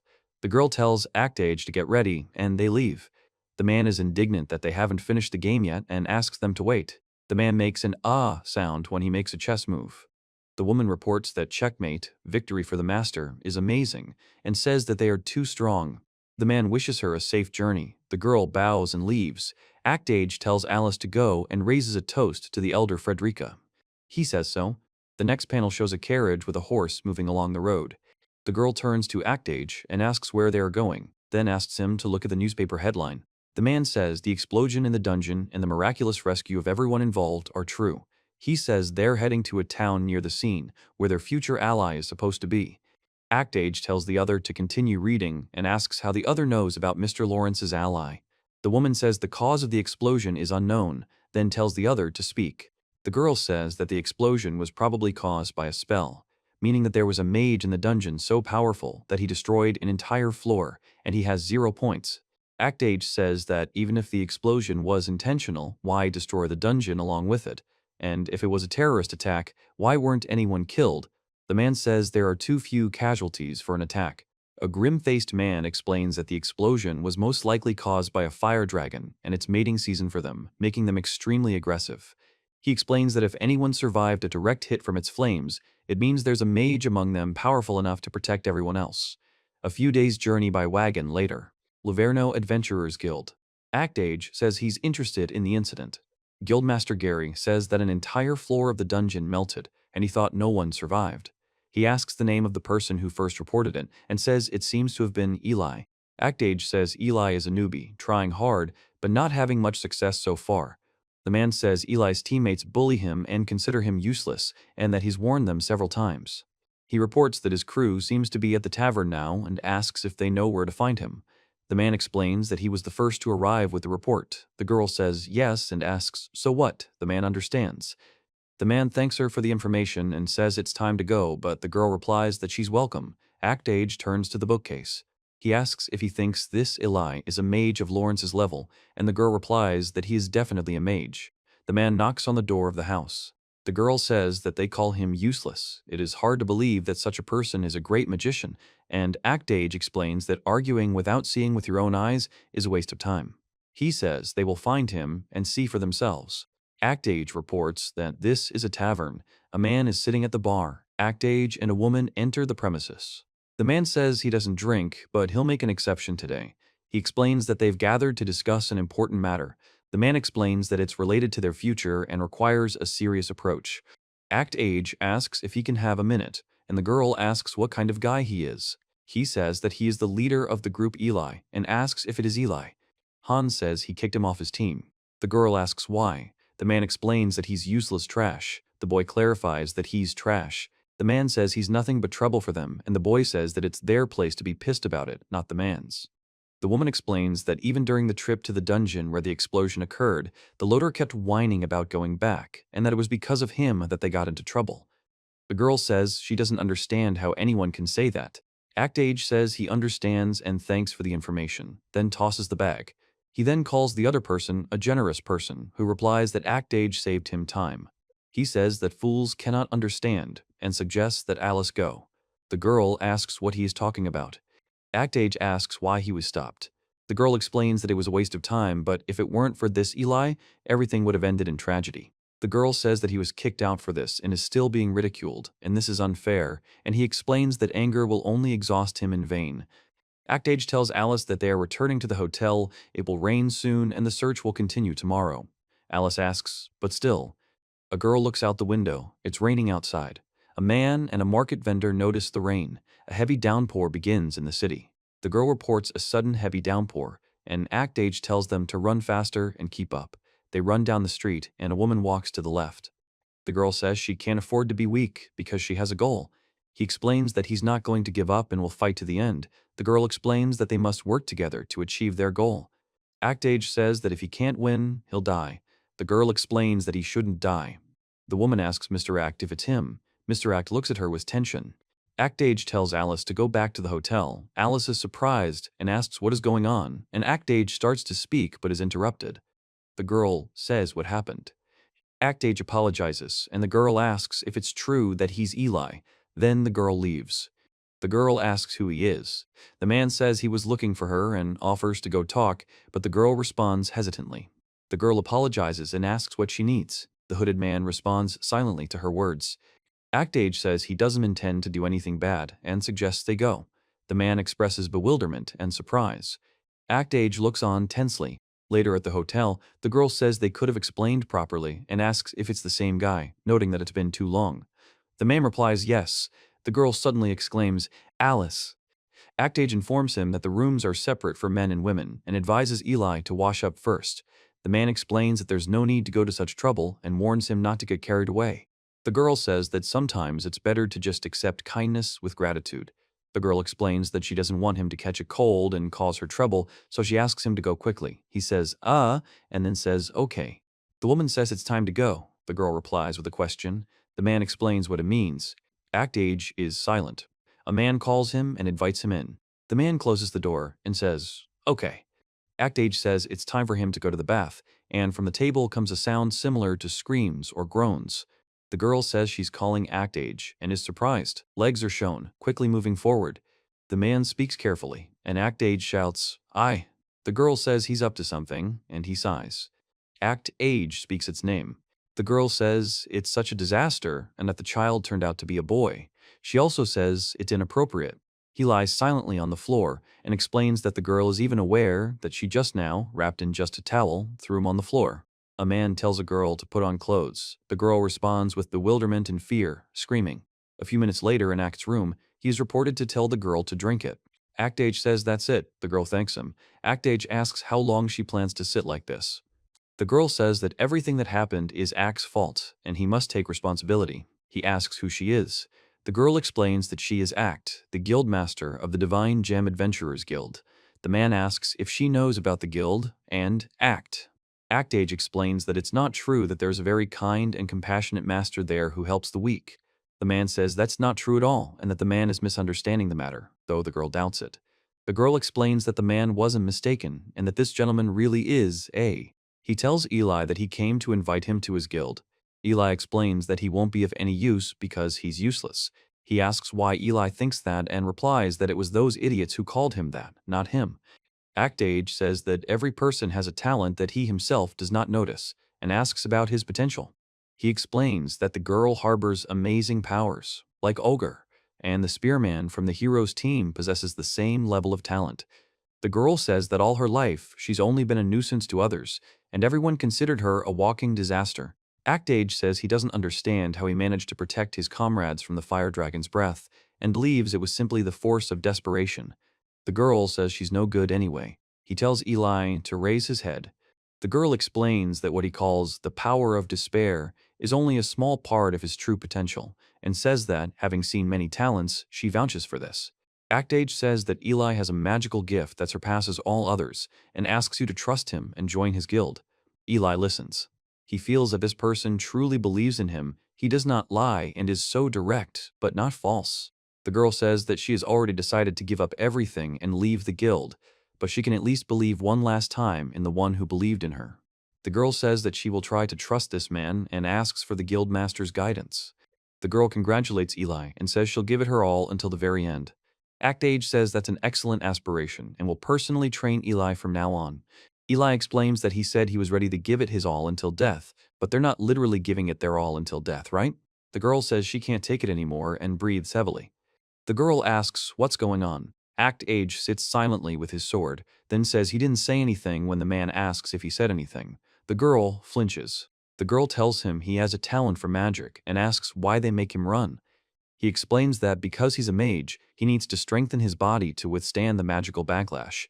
He explains that magic consumes mana and creates powerful energy, but all energy has a backlash.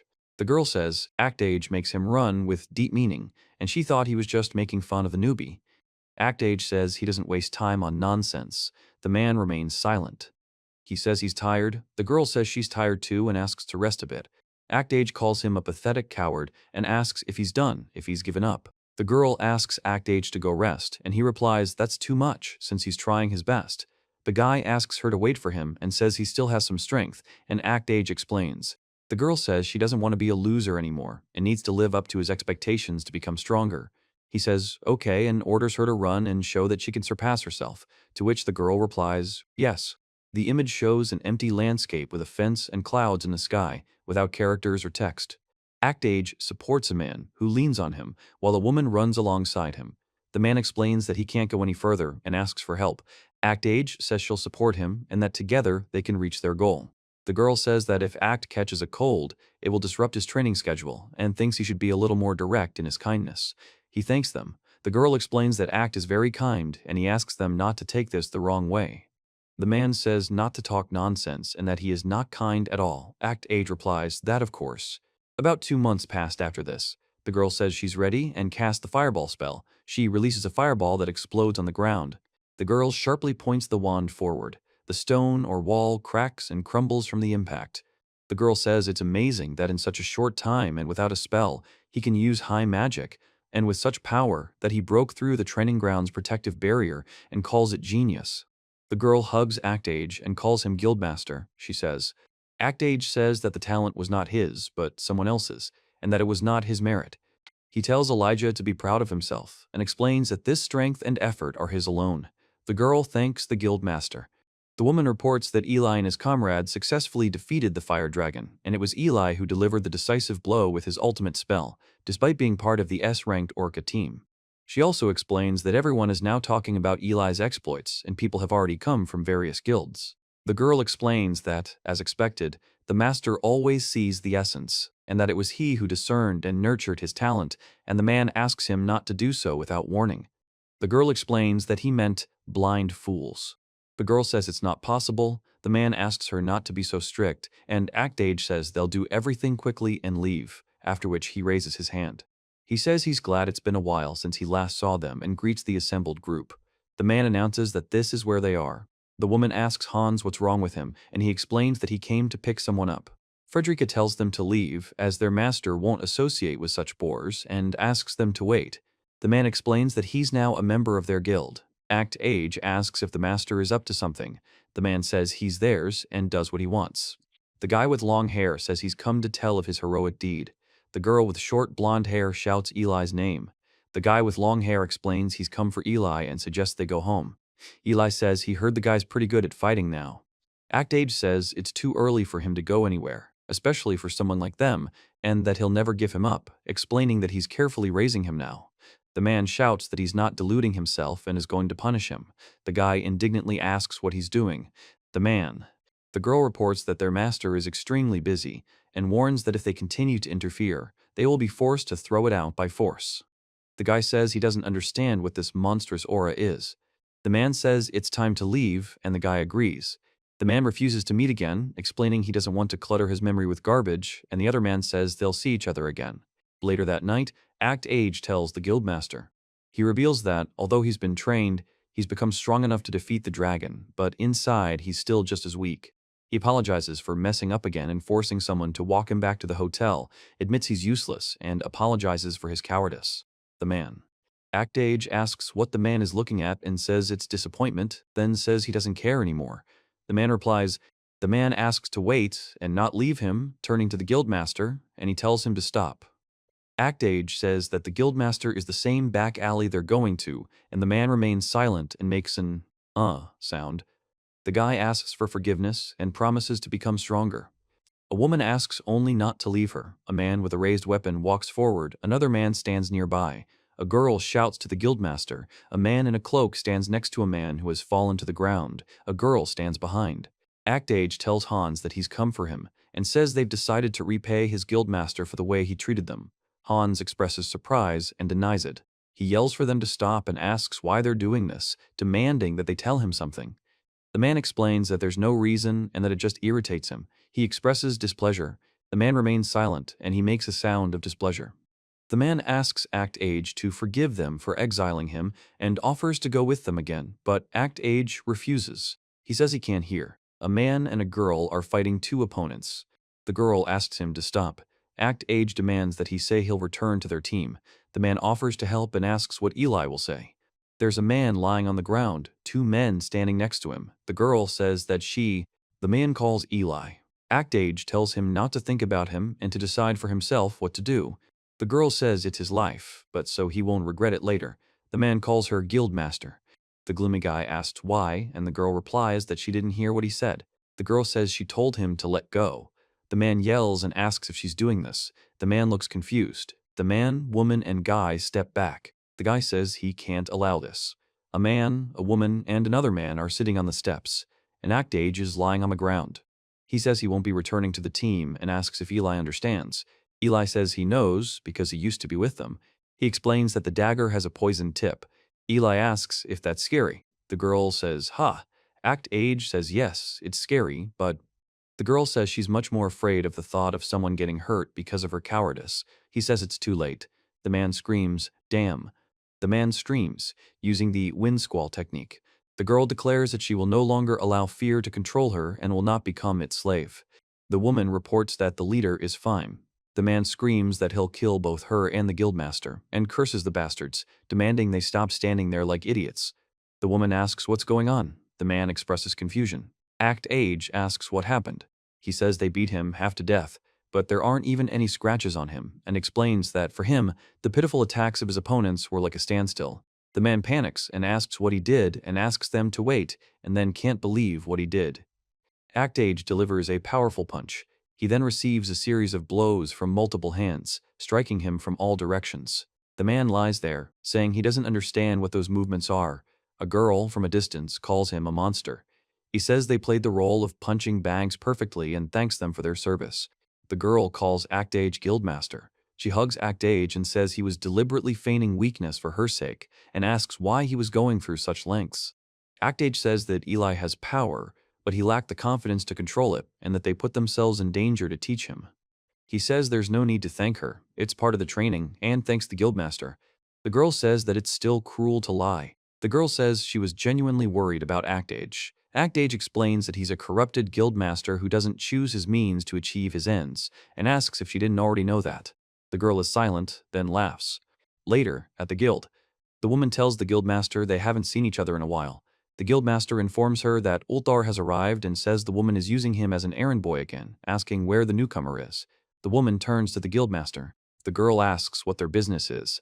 The woman informs him that, effective today, Eli has been expelled from the guild, which no longer has a place for him. Act Age explains that, effective today, Eli is joining the hero's squad. The girl doubts she's fit for such a thing and asks what a squad is. The woman says she absolutely refuses to accept the idea that she's been wrong. The man asks if she means to say he was wrong about her. He explains that she should trust him and now help others as a member of the hero squad. The woman replies yes. The girl thanks the guildmaster. Act Age says okay. The girl asks Ulgar why he's frozen and orders him to take it away already.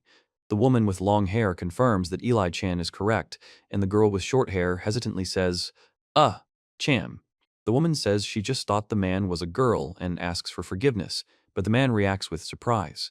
Act Age says he looks elegant and confused, then suggests they go with him since they have work ahead. The girl on the stairs calls him a jerk and apologizes. The guy with horn says he's already decided what he wants to achieve and asks if it's true. The girl with long hair explains. The man tells her to be careful, and he says, "See you then, guildmaster." The girl explains that when it's all over, she'll definitely be back. The woman says she didn't know Eli was so popular. Act Age explains that Eli is no slouch. Act Age reports that, frankly, Guildmaster himself doesn't notice how much people are drawn to him.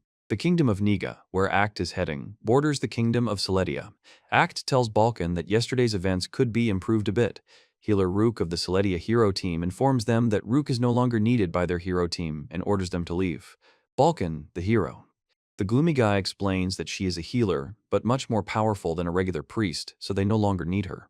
The man says that it cannot be. Act Age says that one more thing. The girl says that they have been through so much side by side and that they have been together since childhood. Mary tells him they've been dating since yesterday. Mary explains that the girl is just bothering them and apologizes. The girl asks if Mary understands what he's doing and says they won't last long without her. The girl is surprised and asks what's going on.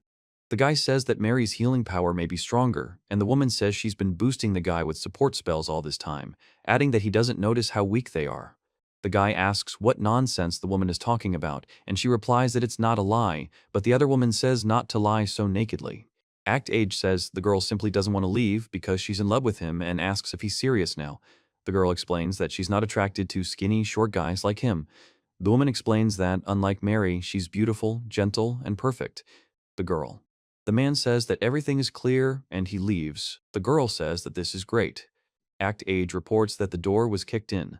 The girl says it's unbelievable that this idiot would betray a childhood friendship for some love affair, all for the sake of a random girl, and then she says it's just awful. The woman says that after all these years of trying her best, to be cast out like this, like trash, is simply humiliating. The man makes sounds of anguish. That same evening, they are informed that they will have to travel to a neighboring kingdom to find a new healer. The girl says they are looking for a healer, and confirms this.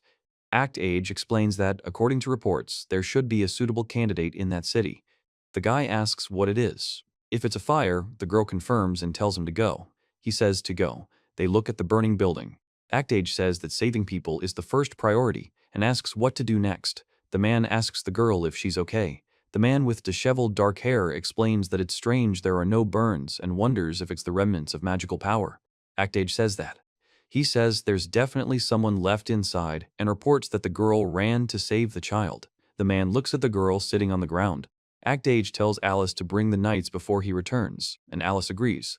The girl asks Actage if he's going to leave, and he replies that he is. He says he'll go a little further and help. Actage says he's in pain,